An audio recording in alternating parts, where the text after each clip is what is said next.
Welcome back to the Oilfield 360 podcast. We are coming live from the Flecha Azul Tequila podcast studio in Houston, Texas. I am joined, as always, by the co-host extraordinaire, Mr. David DeRote. How are you, sir? Doing well. Good morning. How are you doing? I'm doing great. A lot going on. This is kind of my favorite week of the year. It's happening in November, but typically it happens in April. It's Masters Week. I know. Can you believe that? I'm really upset that I'm not there. I am too, honestly. I'm surprised we hadn't figured out a way to get there. Oh, listen, I've called, awkwardly called my friends that I know are going to be there and made not even slight references to why can't you take me there? I'm not even pretending that I don't want to be there. Yeah.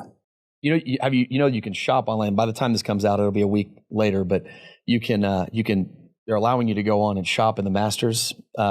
Really? They've never allowed that before? No, never. You've never been able to do it online. So if you've ever been to the Masters, people listening to this, the funny part about the Masters is you get in there, they're serving you $2 beers. It is it's like supermarket sweep with, vests and hats and shirts. And it's all, listed 1 through 12 or 1 through 100, whatever the number system is. And you're like, I want a large number 2. And they don't ever take it out of the plastic. So you don't ever see how much it is. And they just throw it in a bag because there's somebody behind you. So you're kind of hustling through this until you get to the end. And then you see your bill. You're like, oh my God, do I really need 15 shirts or hats? Yeah. Well, I was texting with Aaron the other day because he's down there with Aaron Marquez, friend of the program. Abraham Answer, who's actually playing, and said, hey man, this is my uncle's not there, and this is first year I definitely want to get a Masters 2020 hat. You pick me one up. He said, yeah, I'll get you a couple. How many you want? So that he asked me the same thing, and I didn't give as good an answer as you. I said, I want everything. Yeah. And I know he didn't text me back. Are they let fans no watch, fans or this you year. Okay. So family only. And so which will be really cool to watch. Not that I'm the biggest golfer, as people know, but it's fun to watch. So let's stop talking about golf. Listen, we could go on this. Our guest that you heard a voice pop in there just a second ago, and I forgot to do during our pre-show warm-up to tell you that David and I talk a little bit before we get going. So he's probably like, why'd they invite me here? Yeah. They're talking about the Masters. But the voice you just heard is Adam Anderson. He is the Chief Executive Officer of Innovex.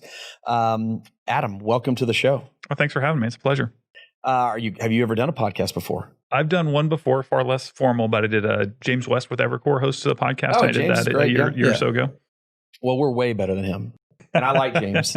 He's a cool dude, actually. But this show, he puts out a daily podcast, or at least something like that. Yeah. But y'all probably have a much bigger, much more sophisticated studio than James's.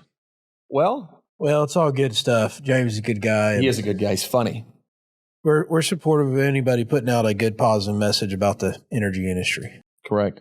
Well, I appreciate y'all having me on. Thank you for coming on. And really, our timing is excellent. This is every once in a while we get to break news, and we view ourselves as the news network of oil and gas. So today, what is today? Today is the 12th of November. Yeah. Just give us a quick breakdown on what happened earlier this week for us, if you don't mind. Yeah. So.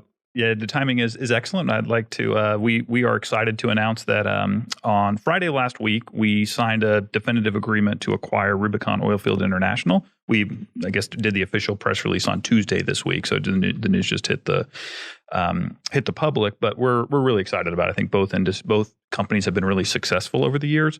Innovex has tended to be a lot more successful in the U.S. space, and Rubicon, although they have a strong presence and have done well in the U.S., they've got a really compelling international footprint. And given everything the industry is going through, it's that's very appealing to us for a whole variety of reasons that we can get into later. But we're definitely getting into all this. I just wanted to brag to the show that we are breaking news. This is David. We're either lucky. Well, let me rephrase it. We're only lucky. Yeah, we're not that smart. No, we're not. We couldn't have timed it this well. So, but on that note, you've been on one podcast before. One of the things we like to really introduce to our audience is the person behind some of the business and industries that we're talking about. So, if you don't mind, kind of give us a scoop on how did you get to today during your career, and how did this all start? Where'd you come from? Who are you? Fair enough. I appreciate that. So Houston is home. Went to school here. Went to high school here. Went to college in the Colorado School of Mines.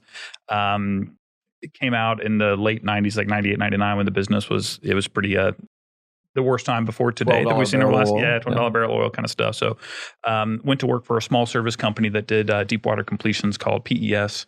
I did that for a couple of years and found it really compelling. I really liked the culture of the organization and the culture around engineering innovation, being really responsive to customers and a kind of a small family feel.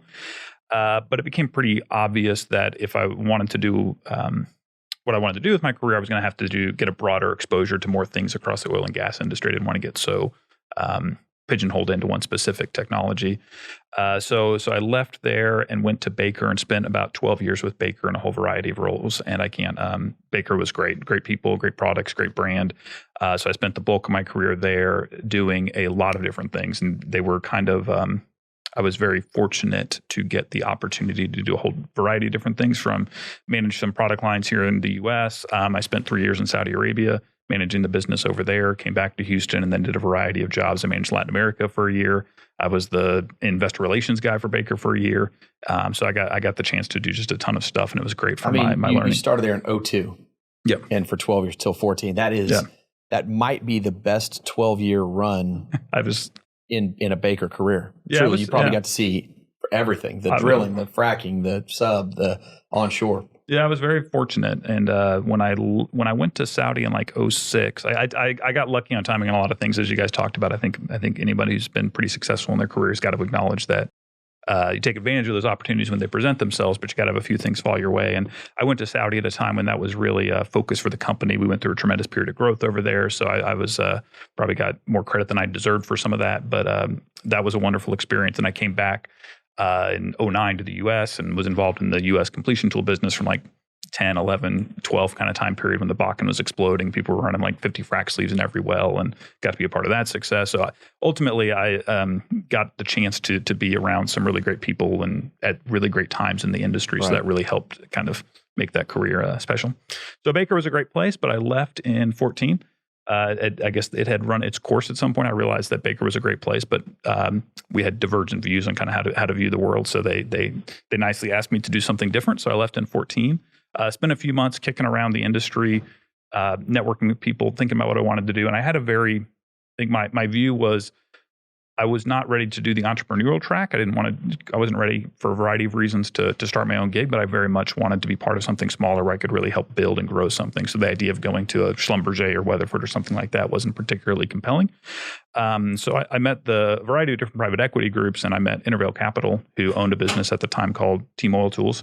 And so I got the opportunity in late 2014 to lead Team as the CEO. I think I started there the first working day after the infamous OPEC meeting in Thanksgiving 2014. Yes. So the first couple of years were fairly challenging, but very lean. Yes, very lean. But Innovex was wonderful to work with. It was a good business at the time. There was lots of opportunity. They had some good bones to it. Obviously, as any business, there was opportunities for improvement, but they had been doing a good job for a while. They had been doing a good job. That's a world that we play in a little bit too. So okay. These are all. That's a great brand, especially at that time frame. So that was a nice move for you. Yeah, so I was very fortunate there, and then Innovex was good through that time. They allowed us. We obviously had to do what we had to do to right size the business through the downturn, but at the same time, they allowed us to invest in some new technologies, new geographic expansion, and then we created about 2 years into that. Patrick Connolly actually came over to Intervale from SEF and kind of had the idea to say, hey, let's build a larger downhole tools platform. So we combined Team Oil Tools with two other sister companies, Antelope, which is a casing hardware business, and Isotech, which was a kind of a management-backed startup doing inflatable packers, and created Innovex in, I guess, late 2016. So it's been around 4 years, and I've had the great pleasure of running it since then. That was a big run too. I mean, I had a friend that worked at Antelope at the time, and she would just, the excitement behind you guys during that whole wrap up and roundup and branding was substantial. You guys had a lot of attention. What was that like from just building and putting those three companies together?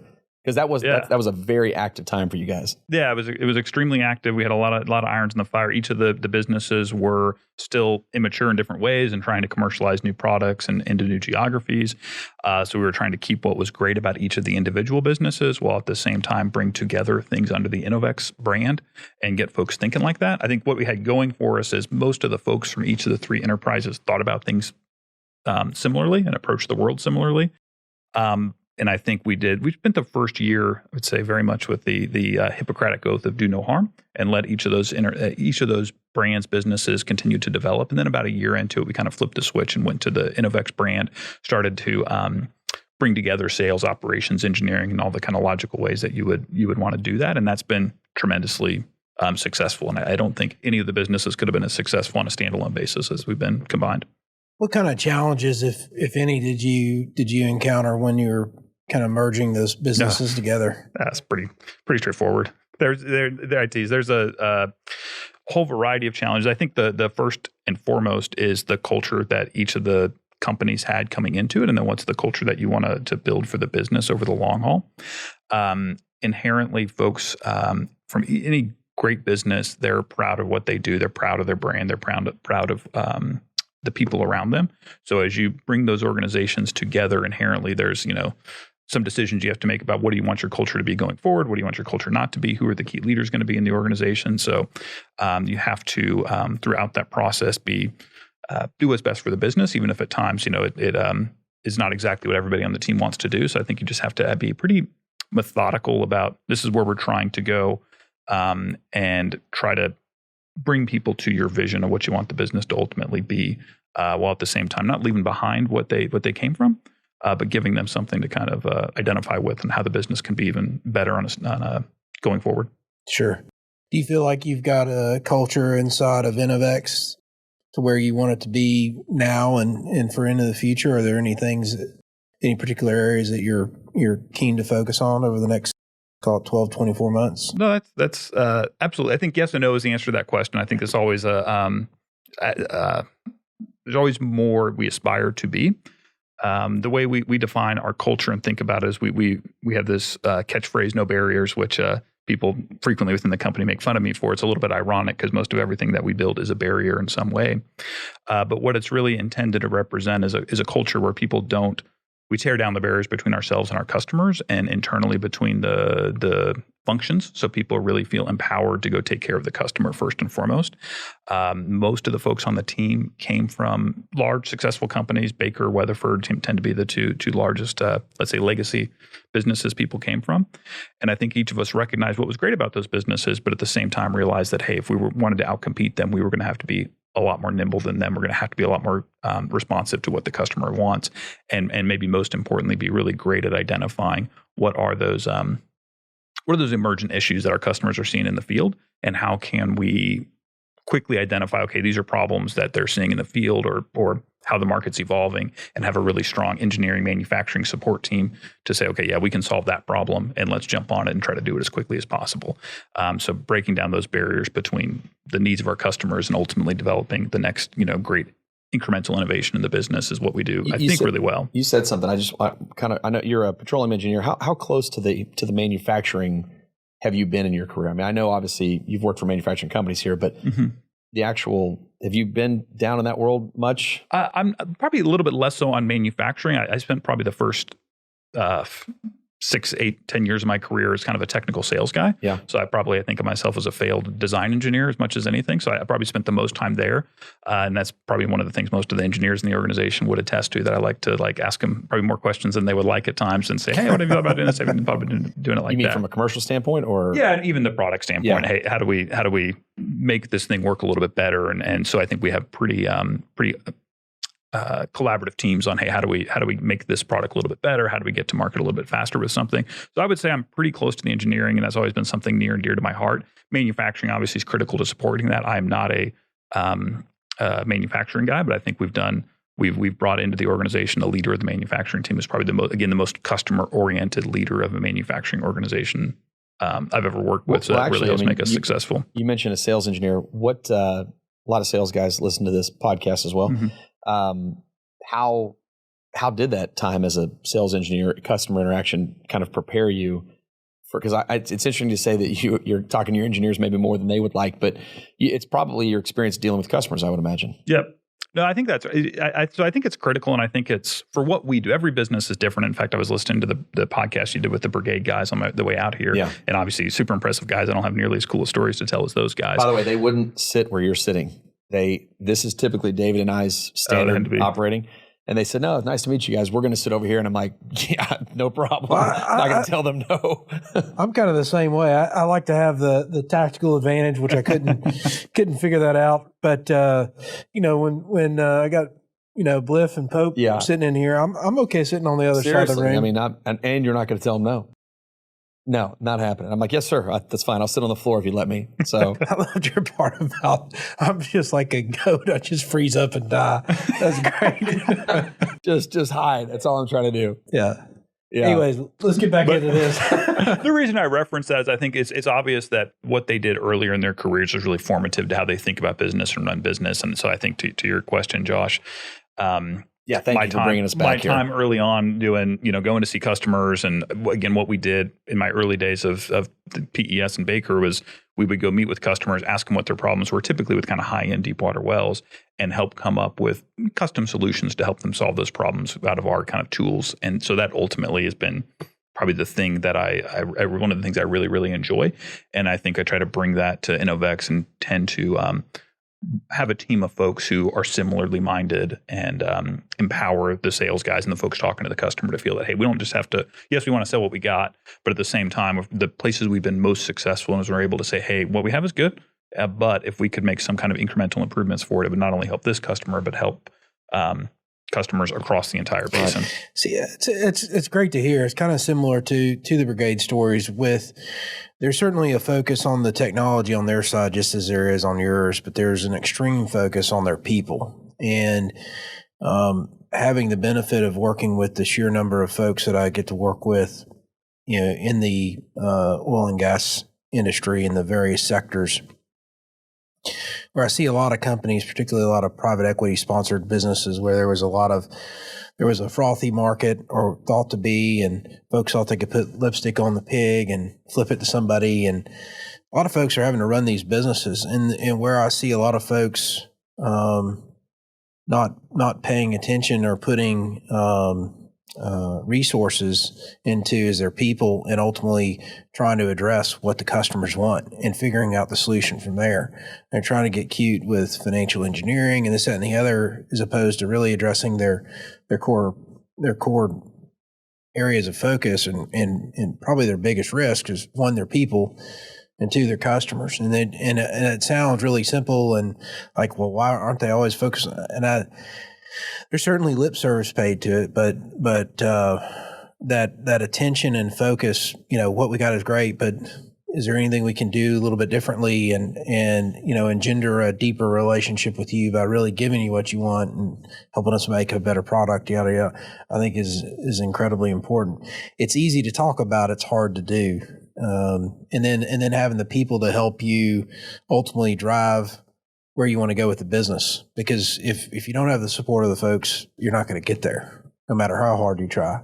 And I've seen that time and time again in the little seat that I get to view the world from, with all these things that go well, but more importantly, all the things that don't go so well. It's amazing what you can learn from that. Well, one of the things we're doing in the pre-show with you is kind of just talking about this new venture, which we're going to get into. But I don't know if you noticed it, and you may have.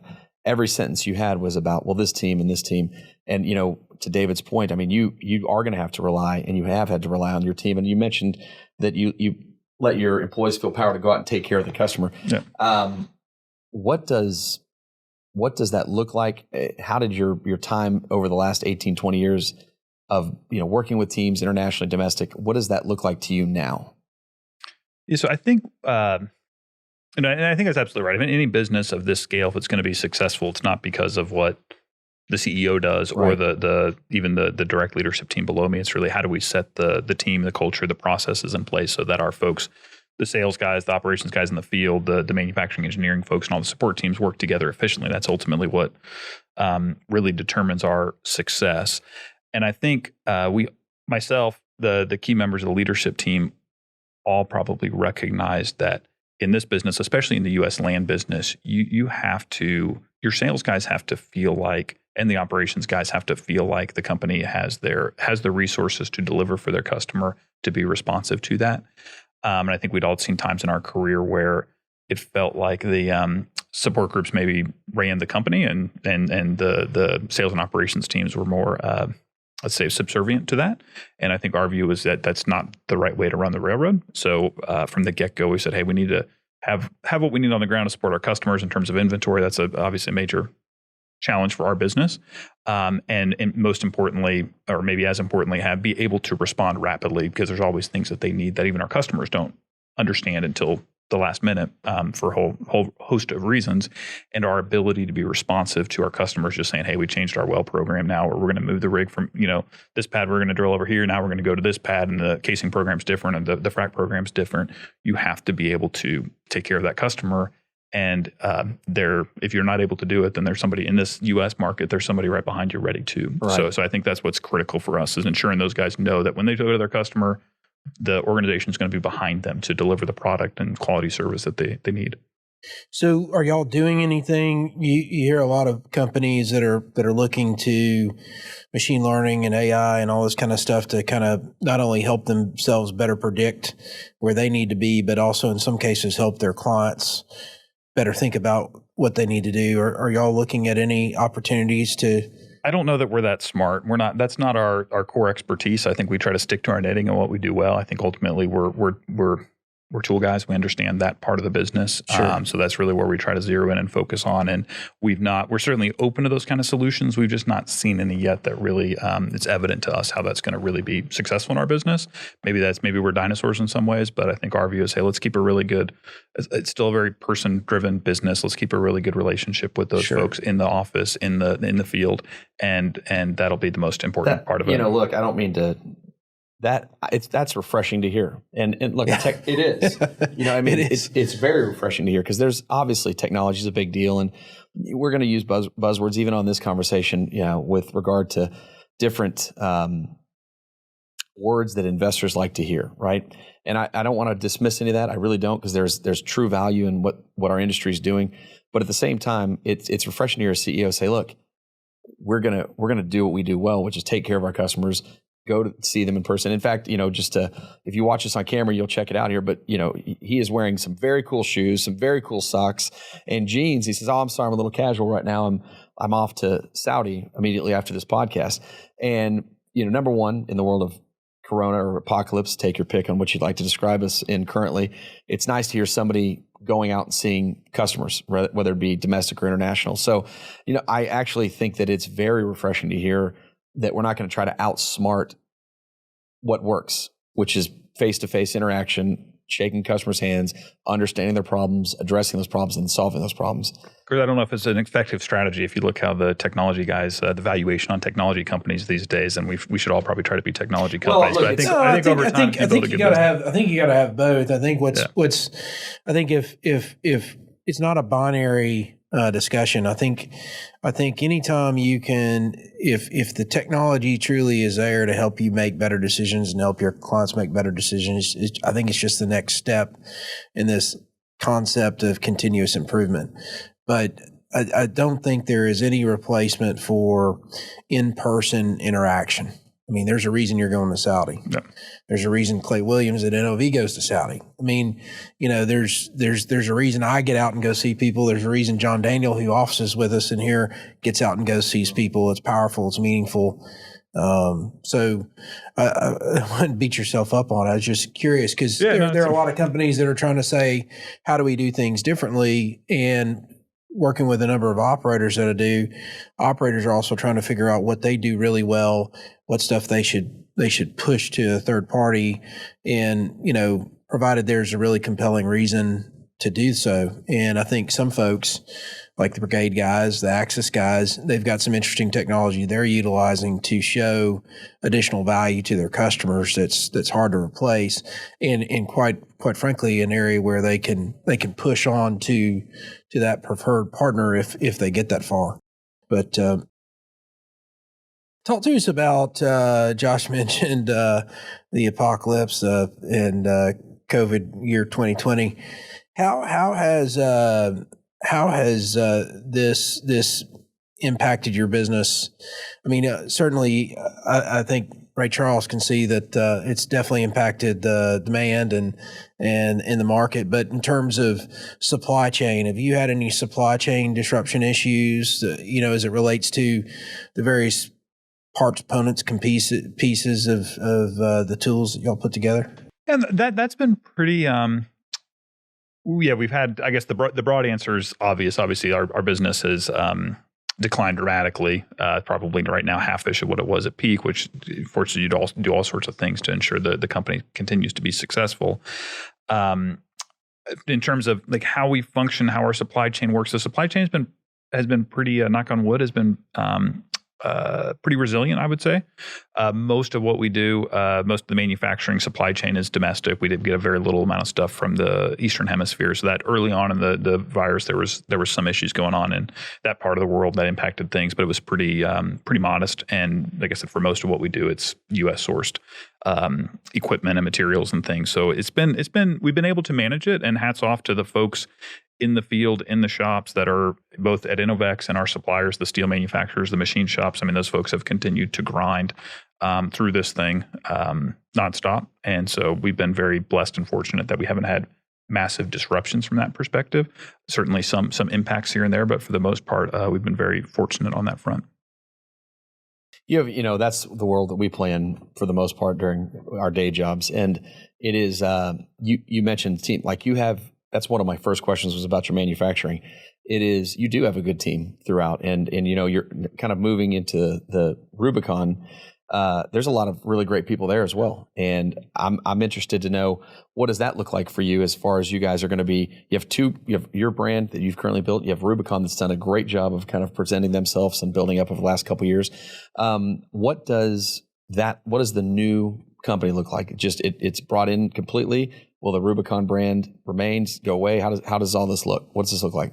Yeah, so I think it's the honest answer at this point is we still don't know all those things. Do no harm. So, Back to your point. Do no harm. Yep. We got to learn each other a little bit better. I do think it is important to operate under one brand. The company has one name and one general approach to how we market ourselves and approach and present ourselves to the customer. So going forward, we will ultimately transition to the Innovex brand will be the name on people's, shirts, business cards, buildings, et cetera.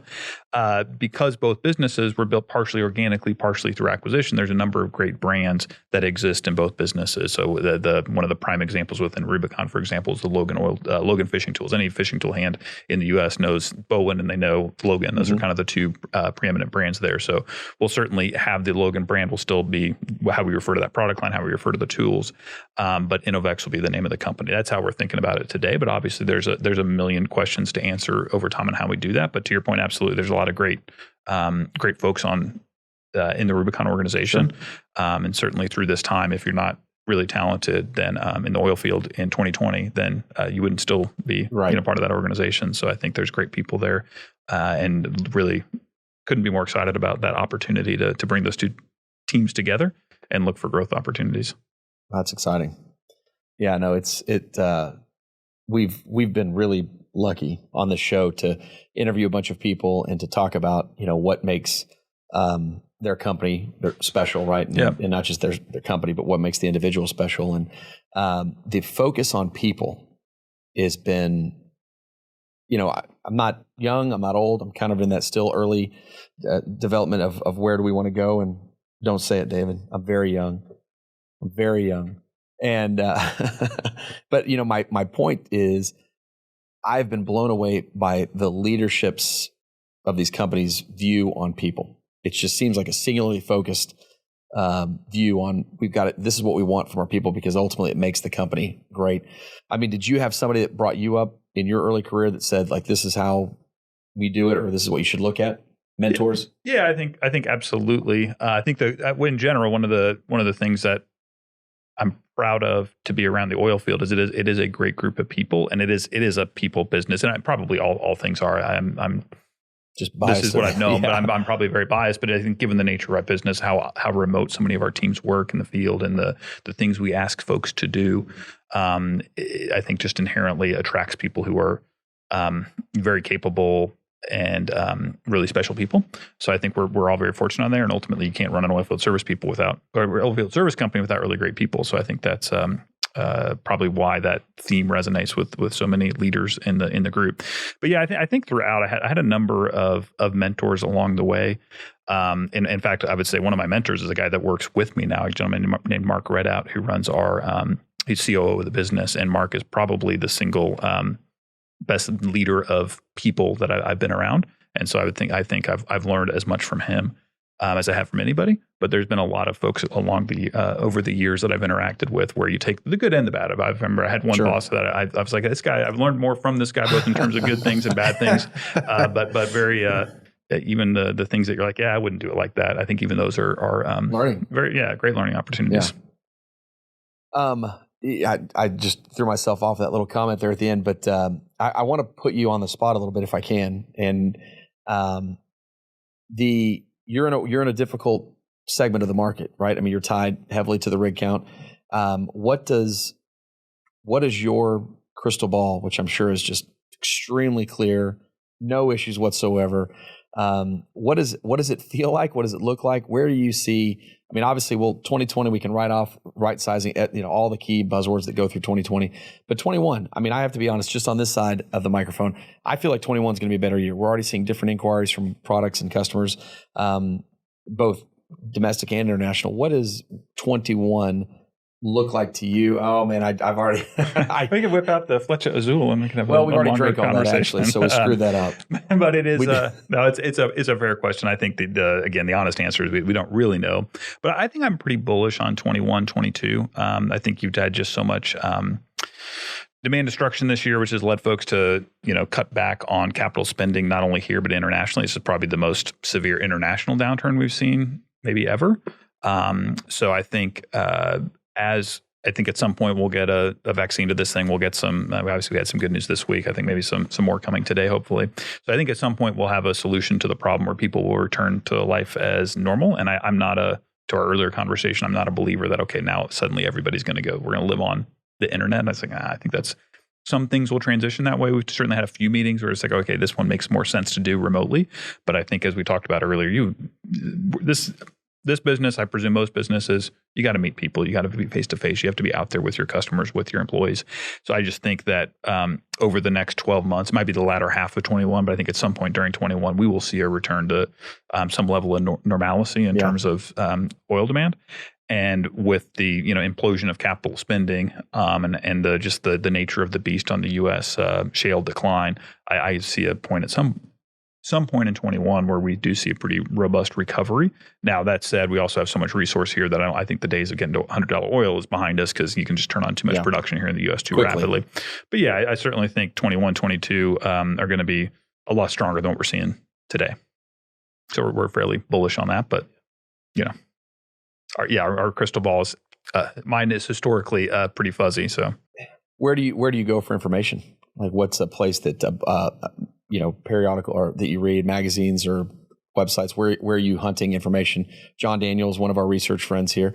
I mean, are you hunting the I think there's a fair bit of like sell side research that we get and look through, and some of the stuff that comes from Simmons, the Evercore guys. These are folks who track things well. And I think they, similar to us, don't have a perfect crystal ball either, but I think they do a really good job of kind of tracking, distilling a lot of the publicly available data around what's going on with production and inventory and activity levels that we kind of pay close attention to. I think anybody's prognostication on the future is a challenge, but I think those kind of guys do a really good job kind of consolidating, looking at data. And then the public news sources, the Bloomberg in particular, they're quite good at, again, looking at the data. So those are some of the places that we look to see what's happening. Forgive me, like I said, when we did a little show warm up here, the way we view this is a person that would like to meet you, you're probably hard to get. You're busy, you have a family, you have a business, you're traveling.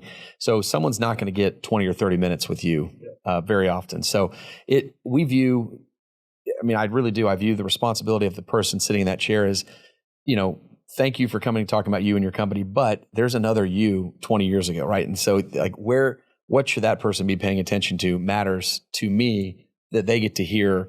I read a lot. I mind, body, spirit. Those are the kind of things that I think are most important to help our industry grow properly, because there are a lot of new people coming into the business. I'd actually like your opinion on that. You've been in it now 22 years. Good run. That's enough to kind of get a good feel on everything. What does the business feel like today versus, maybe pick a number where you'd like to go back to, the transition of just people in the business, the mindset of the business. How do you feel like it's changed for the better over the last period? if any.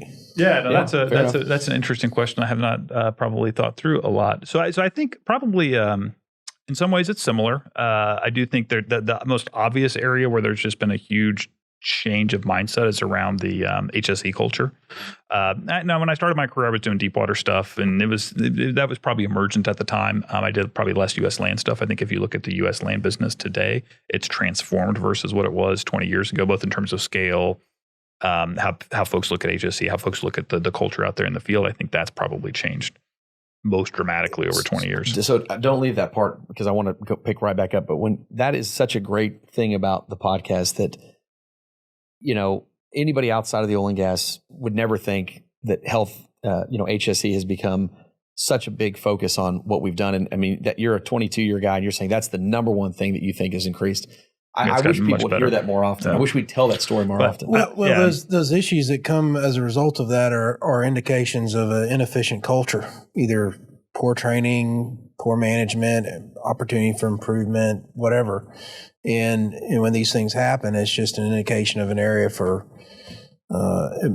improvement. And there was a lot of focus at offshore, obviously, because you're dealing with a much smaller piece of real estate, whether it's a floater or drill ship or a platform, and not too many places to go. So you either got to make it work or you got to go swim with the sharks, and maybe if you're lucky in a lifeboat or something. But so that mindset, I think, to your point, starting to come on shore a little bit more. But anyways, keep going. I was going to say the one other thing that we focus a lot on the health and safety thing, but I think the other thing the industry gets we can probably get into this topic too later on, but the environmental aspect of it. So many of the guys that work in our business, guys and women who work in our business, are lovers of the outdoors, right?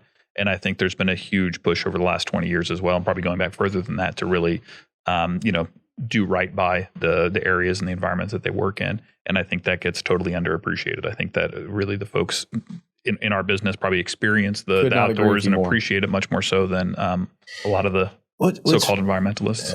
I think what's funny and frustrating at the same time is that everybody just assumes like we've got all the answers to everything, that we should have known better so long ago. And people don't have an appreciation for the fact that we are continuously learning and improving. And I think generally if people can do something better, they will. And, I think in a lot of businesses, there's the altruistic aspects of things that people would love to do just to be able to do. But a lot of these improvements come as a result out of economic need and economic efficiency. So, and I think you can have both. So better culture, better environment, better returns on investment, et cetera. They do go kind of hand in hand, which ties into the buzz initials of ESG, which is, I mentioned the other day on the IDC annual meeting, it's like, this is actually an opportunity that the industry should be running to and being excited about, for us to set the record straight and really beat on our chest a little bit and talk about all the good things, acknowledge areas that we know we can improve and that we are improving, but make sure people understand that. I mean, that is the exciting thing about this podcast, Josh, because we're able to help talk about what was done 20 years ago versus what's being done today. And certainly there's bad actors in any industry sector, but I think if you think about the industry as a whole, not only have we gotten better and more efficient and in what we do, but we've also kept the cost of energy low for the global economy, which nobody gives us any credit for. I think it's like they would welcome paying $6 to $9 a gallon gas until they pay it once. They pay it once. Yeah. I think that's certainly a recent hobby horse of mine as well. We started talking about more, and I think we our industry does not. I have 3 girls and I have 4 kids. The 3 older ones are girls, and I think they all view the industry with a certain amount of speculation. And I think that there is a total lack of appreciation by the world, including our industry, on the merits of what we do and the amount of human flourishing that's enabled through low cost energy. And I think it's something we have to talk about more frequently, and that's something that I hope to find more ways to do over the coming period of time, because it's a massive deal. People, we make lives better every day, and we get It's almost as if people have gotten so accustomed to it, they don't really appreciate what low cost energy does to enable better human lives.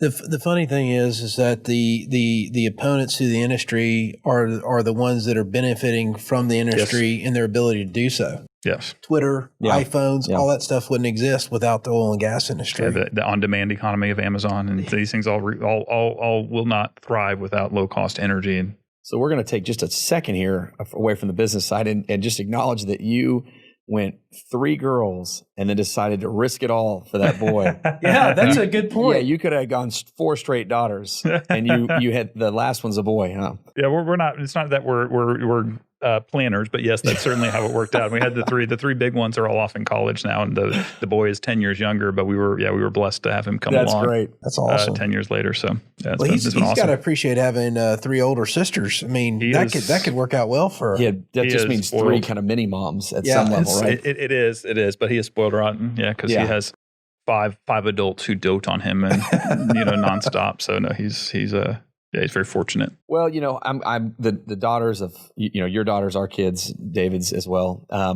We do want. That's the whole thing. Is we do want to leave them this world better than we found it.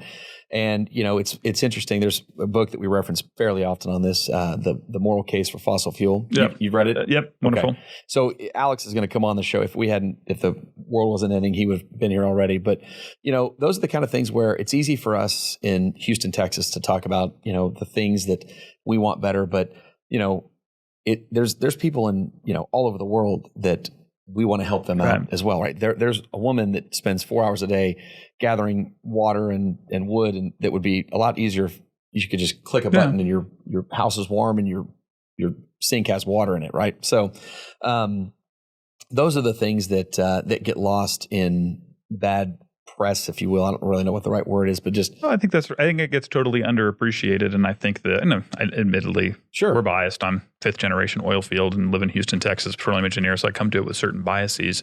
But I think the folks who really would suffer from higher cost energy are not so much us, or they would have an impact, but it's a tiny proportion of our spend. It's really those the folks in the developing economy that many people help to claim to want to help as part of this process that are going to get hurt the most. And the folks that need to transition off using solid fuels and dung and wood and all these things that are terrible in all sorts of ways to you, and transition those folks to cleaner energy. Did you say cleaner, lower cost energy? 5th generation oil and gas? I'm 5th generation oil and gas. Yes. How do you, I want to hear this. How does this work? That's substantial. That is a family of oil and gas people. Yeah, no, it's been, and we're very, very proud of that. My great-great-grandfather entered the oil field way back when in Southern California. And then through the years, we've all fallen into that trap, for better or for worse, to enter the oil field. Yes, and it's been a really good, been a great run. That is a good run. That's a nice family legacy there of just an industry benefiting from a family's service to it. Yeah, so, we got a lot of oil field talk around the Thanksgiving table. That's for sure. And to my wife's concern from time to time, but yeah, very, very proud of oil family. Good. And so what's next? I mean, I know the merger, or excuse me, the acquisition is here. So what comes next for you guys? Where's your attention going to go? I know you're heading off to Saudi today, but where are you going to put your attention here? Yeah, so I think there's a ton of work that goes into bringing two large, successful organizations together in a way that you keep what's great about both businesses and allow them to thrive going forward. So there's going to be a ton of work that goes into that over the next 3 or 4 months. It'll take a while to get all the governmental approvals, surprisingly, given the nature of the transaction. But so we expect sometime in March the deal will close. So between now and then, we'll do a fair bit of integration planning, but it's really not until March that we can hit the ground running and doing a lot. So I think after that, what excites us most about the deal is we get both much stronger international presence. Today, Innovex has pretty small international presence in Saudi and Oman. Rubicon is much more international. They're in those places, but they're also in another dozen international countries in an important way. So I think we get not only I think the most important thing we get out of is the benefit of the folks and the teams that know those markets and the customers and what they want. And Rubicon's providing certain products to those folks today very successfully. But I think if we bring what we've done really well as far as listening to the customer, what they want, where they think the market is going, and creating incremental innovations, I think we can really supercharge the international business. And then on the U.S. side, we've done very well. We've captured a lot of share in the markets we compete in. But over time, there's kind of diminishing returns on how much incremental market share you can pick up after a while. So we're bringing in some important new products. We're getting more exposure to the drilling business. We're getting more like the drilling products businesses. We're getting more exposure to the fishing and intervention business. So I think we're getting new products and a team of folks who know those products really well that we can really drive a lot of incremental growth in the U.S. as well. So yeah, I think the next year or two will be very busy trying to get that successfully integrated and building what I think is probably currently, or certainly post-acquisition, will be the largest independent manufacturer of engineered consumable products in the business. That's so fantastic. It's a been nice awesome. title to I'm have. very blessed. Yes. I kind of was reviewing some things just now, and when you said the international business, I'm just curious, and I've done a little bit of business overseas, more than a little bit, but I would like to hear your perspective on doing business in Middle East versus North America. I mean, and you've got the experience over there. I didn't realize how beneficial that was about to be to this transition period for the whole group. You have a lot of experience over there. What is the difference between the two cultures and how they do business? It can be dramatically different in some ways very similar. I think what's appealing to us about the international markets is it's inherently, so it takes a lot longer to establish yourself in one of these international markets. If you look at an Aramco, it can take people 3, 4, 5 years to get in and actually establish business and start generating revenue. So there's much larger barriers to entry than here. Than you mentioned, you're going to see Concho. Well, you have a good product, good people, you can go into Concho and you can probably start working for them pretty quickly thereafter. That I think is good for the industry in a whole host of different ways. It probably helps the operators the most extract value out of the service companies. But in the international markets, it's a much more challenging process to actually get in and get established. So that's probably the single biggest difference. When you look at the Middle East in particular, which is where I've spent the most time, a lot of the beauty of doing business over there as an American company is I think that there's a lot of legacy. I mean, Aramco is the Saudi American oil company originally, and a lot of how they operate is still in many ways very westernized. And I think there's a lot of mutual respect between the two cultures, as particularly in the oil field. So I think you get a certain amount of credibility coming over there as an American product and technology company. And if you can succeed in U.S. land, they give that a lot of credence and credibility over in that part of the world. But the people are great. The people are very welcoming and open to what we're trying to do. Right. And I always enjoy spending time over there. But it's just the key difference. It takes a lot longer to get there and be successful. But once you're a lot more entrenched, and it's a lot harder for your competition to come in and knock you out. What does that look like today, 2020, doing business in Saudi than it did 10 years ago? It's changed a bit. I think they've made a big push over the last 10 years towards localization. I think if you went to Aramco 10, 15 years ago, you would find that maybe half of the folks were non-Saudis, half of let's say the decision makers, the engineers that we deal with who make the calls. You'd have a lot more presence of Americans and folks from other places. I think today it's much more localized, and probably 80 to 90% of the engineers making the calls are Saudi nationals. And in fact, part of the reason dragging me to Saudi Arabia is we've recently hired a manager for our business in Saudi who's a Saudi national, a gentleman that actually we worked with 13, 14 years ago, and I was with Baker in Saudi, and he's really growing as a leader, and we're really excited to bring him on board. That's So great. that's kind of the primary thing pulling me over there right now.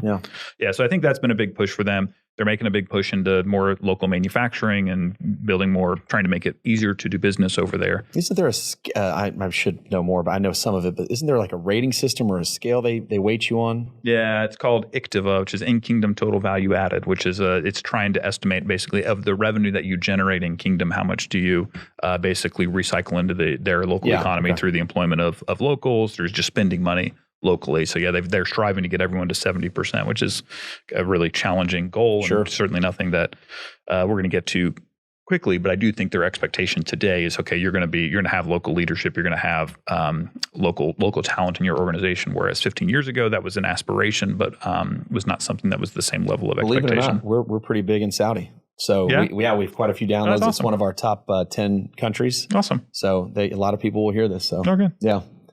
Well, the oil field is definitely global, and Absolutely. It's always funny to hear the stories of how past relationships. I mean, that's what's taken me all over the globe. Yeah. And it's just a big, small world.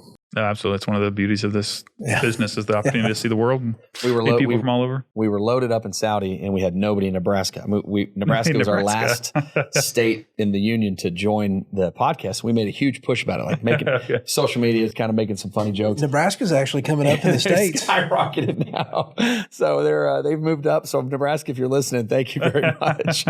So apparently you can, social media can take you anywhere you want. But that's exciting. Dave, you got any questions before you go wrap us up? No, I think it's been a good conversation thus far. I think one of the things we always like to ask our guests kind of towards the end of the show is for anything they might want to share, any nuggets of information or thoughts or guidance to our listeners, advice you would have liked to have had several years ago, or that you might want to impart on somebody listening. Yeah, that's a very challenging question. I think we're very challenging people. This is we ask the hard questions. Yeah, I think I'll put it this way. I think the things that I was fortunate enough to choices I made or things that I did that helped enable success is one way. It's always hard. Like, how do you give yourself advice from 20 years ago? I don't know that, but I would say the things that I did is one, partner with people that you share values with, that you're similar to, and professionally is one thing, but certainly personally as well. I've been blessed with my wife that she's been extremely supportive, and we're supportive of each other. I worked as the single worker bread winner for a long time.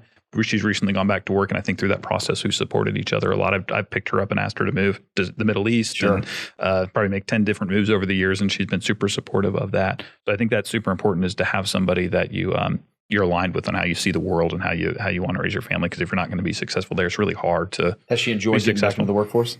Yeah, she's teaching. Kids? Yeah, she loves what she does. She teaches at a small inner city Catholic school, and awesome. She's really passionate about it. And that's why I say now I do a lot of work. We frequently spend nights doing things to help her prepare for her class. So I think a couple nights this week we were up pretty late getting stuff ready for her kids. But she's very passionate about it, and I love to say I'm very proud of what my mom was a teacher as well in a Catholic school, and I remember grading papers. I'm sure you've graded your fair share of papers and gotten school projects. So that's excellent. That's nice that, number one, to share that with her, but two, just get her prepared for her kids. Yeah, no, I think that's super important. So that's been very helpful. Similarly, professionally, but I think that one goes without saying. You got to have, and that's ultimately what's made us successful as Innovex is over the years. Myself and others that are brought in, we just know a lot of folks who are talented, and it really just helps you be successful if you know already, hey, these are folks that can really help us be successful. And then the other thing I would say is, hey, you have to be willing to, I would say, take the job that people don't want to do, right? And like in my case, the break I got was not to harp on the Saudi thing, but taking my family to the Middle East, whenever that was now 15 years ago, was super helpful at a time when that was a really important developing market. And I learned a lot in the experience, and I think that was an awesome experience where a lot of people would shy away from, doing something so kind of outside your comfort zone. So I think we're all along the jobs we take, we should focus on, hey, what do you learn from it versus just what are you going to get paid to do it? What experience is it going to give you? How is it going to help you to meet new people and learn new things that you can ultimately be most successful with? And I think that's the thing, that your first 5 years out of college, you're just trying to get by, and or in the industry out of college or however, you probably need to focus on the financial aspect of it, absolutely. But I think the thing that is most important is, what are you getting from that experience that you can really take with you over your career? That's just you said super critical. Early on in the podcast, you said that you weren't going to get where you wanted to go at that first company. Yeah. And I'm curious, that I heard that early on and I wanted to say something, but to hear you then talk about, where you wanted to go now, I guess you're a fifth generation oil and gas guy. So, I mean, how focused, and I hate to say it like this because it sounds so easy to answer, but did you always know where you wanted to go? I mean, how focused were you on life at 45 as you were at 25? Yeah, I don't know. I would say I was always fairly ambitious and knew that I wanted to make an impact and put a dent in the industry in one way or another. So I would say from the get-go, I had some fairly high aspirations. And don't get me wrong, every place I worked, I got something from there. It's just that I learned a lot along the way. I just recognized that at some point, if I was going to have, I needed much more broad experience in order to be in a job like I have today. Mm-hmm. When you make those jumps, how do you know when it's the right time to move? How do you know that it's not just something that you haven't really given it, Right. you found it boring or whatever, or you found like it was beneath you, or you've done your stint. Was there any, did you just know when the time was right? Yeah, I think so. I think it's gut feel. I don't know if there's any precise formula to it. Because I think about, we've got I think close to 8,200 people that work for our company around the globe, and we've got a lot of young, really intelligent people. We've also got the challenges I think a lot of folks have with younger people. There's an expectation that they should have everything today, and I'm kind of old school in that if it's not hard to do, it's not worth doing. And look at every failure or negative as a learning opportunity, and you got to put in 110% to get something out of it. I think a lot of folks don't have that appreciation, so they just want to jump. And I think so many people they quit way too soon. And I know we've had that issue with some of our younger folks, trying to get them to understand. Look, it's if you do all these things, if there wasn't an opportunity for you to ascend and earn more money, et cetera, you wouldn't still be here. But you also got to show us that you're willing to put in the work and the effort to do so. And I think that's a challenge for a lot of folks. We asked one of our guests one time, we said, kind of a similar question. Were you focused? Like, well, I was really focused my entire career on becoming governor of Texas. And I said, oh man, okay, I said, that's a great aspiration. But he's not doing that now. He's very successful in his other business. And I said, well, why did you stop pursuing that goal? He's like, well, cell phone cameras. He's like, as soon as cell phones came out with cameras, I realized that I'm not going to be elected president or governor. Yeah. So. I'm glad we didn't have that around when we were much younger. That'd have been problematic. It is. Well, anyways, we didn't mean to interject or cut you off, because you think you were giving some. Any other thoughts you might want to leave anybody with? No, I think we covered a pretty broad range of topics. I really appreciate you guys having me on. And well, we'd like to have you back on. Actually, I would love to hear. The do no harm mentality is. We understand that. We appreciate that. There's true value in waiting and seeing, but improvements and changes are going to happen, and that's great. But I would love you to come back on and pick a period of time here that works for you to come back and say, hey, here's what's developed over the last couple of 12 months or whatever that number is. Yep. I think the audience would find that, because I think they'd find that very interesting to know, how did we implement this change. So if we didn't scare you too much, we'd like to invite you back on. I very much enjoyed it. Yeah, I think that'd be great. And after we get a little further down the road, to share some of the good, the bad, and the ugly of these things. So that's well. Enjoy your flight to Saudi Arabia. Are you a golf fan? Not particularly. Well, then we're going to block you out of this question. Then, David, who's going to win this week at the Masters? I've not paid close enough attention. I know this is going to break your heart. This is a sad episode. I'm going for Fowler. I think a lot of people want Rahm to win. So I want Ricky to win one. So that's who I'm rooting for. Just neither one of you guys. You're looking at me like you could care less, which is great. I told you before we started. I'm supposed to play golf with you on Monday. I know. Are you ready? And I'm not. I'm not a golfer. No, but it's free beer. Yeah, we've got a great foursome. Aaron Marquez is one of our guys. Yeah, I'm sure he'll bring some fletcha. And we're playing with Leslie. Leslie, she's not a good golfer either, so she's she'll make us look good though. Yeah, we're gonna be great. We're gonna have a great. I've got a nice speaker that I'm gonna bring out there. We'll most likely get asked to leave around the turn. That's perfect. Yeah, I gotta do work. Yeah. I can't sit on a golf course for 4 hours. Well, Mr. Anderson, thank you so much for your time. So we'll give a couple plugs here. Where should people go for information? I know you just put out a press release, but your website. Yeah, so Innovex-Inc.com is our website. Relatively easy to find, as well as I would encourage folks to go look at Rubicon as well, Rubicon Oilfield International, and see the products and services they have. So, but that's our... So Innovex-Inc.com. Yeah. By the way, right. did you pick up on how hip he is? He didn't say like www like I would say. He just goes Innovex. You've heard I don't know how to, if it's HTTP, is it www or what? I don't even know what it is. If you go HTTP, that's really old school. You're like way too nerdy. Yeah, you're a developer. Yeah. We wouldn't even have you on this podcast. No, the joke is Jonathan is our producer back there. Jonathan's 26. And we'd get on this and we'd say, David would be like, well, it's www.oilfield360. And we get off and Jonathan said, hey guys, he said, you really sound old when you say www. So we try not to ever say that anymore. My biggest, I don't, I like to think I'm 25. I'm not, but I don't say www anymore. So, but on that note, thank you so much for your time. We're rooting you on. We'll come back and give us an update. David, anything from you before I go down here? Shut us down here? No, Adam, appreciate you coming on. I know we were jockeying with schedules, but I think timing worked out well, and wish you safe travels. How long was the flight? I've done that flight. Are you getting to go direct, or you got to bounce all over the place? I'm going through Europe, so it's like, I don't know, 20 something hours by the time you get there. Yeah, it's a long one. It's a long one. Well, good luck to you. Travel safe, and as usual, if there's any complaints, send those to David at oilfield360.com. If there's any, this is the best episode you've ever heard, send that to Josh at oilfield360.com. Jonathan, if any of you would like to know where to get Josh's colorful shoelaces and or colorful socks like Adam's wearing. Adam's killing it today. This is y'all must have coordinated or something. Believe me, I noticed how cool he looked. The cameras aren't pointed at y'all's feet, but maybe we should start doing that. No, that's good. No, we're fine. We're good. Chest up. We're all set. So that's going to wrap us up from the Fletcher Azul podcast studio in Houston, Texas. Thank you to our guest, David. Thank you for your time as well. Jonathan, thank you for everything you're doing back there.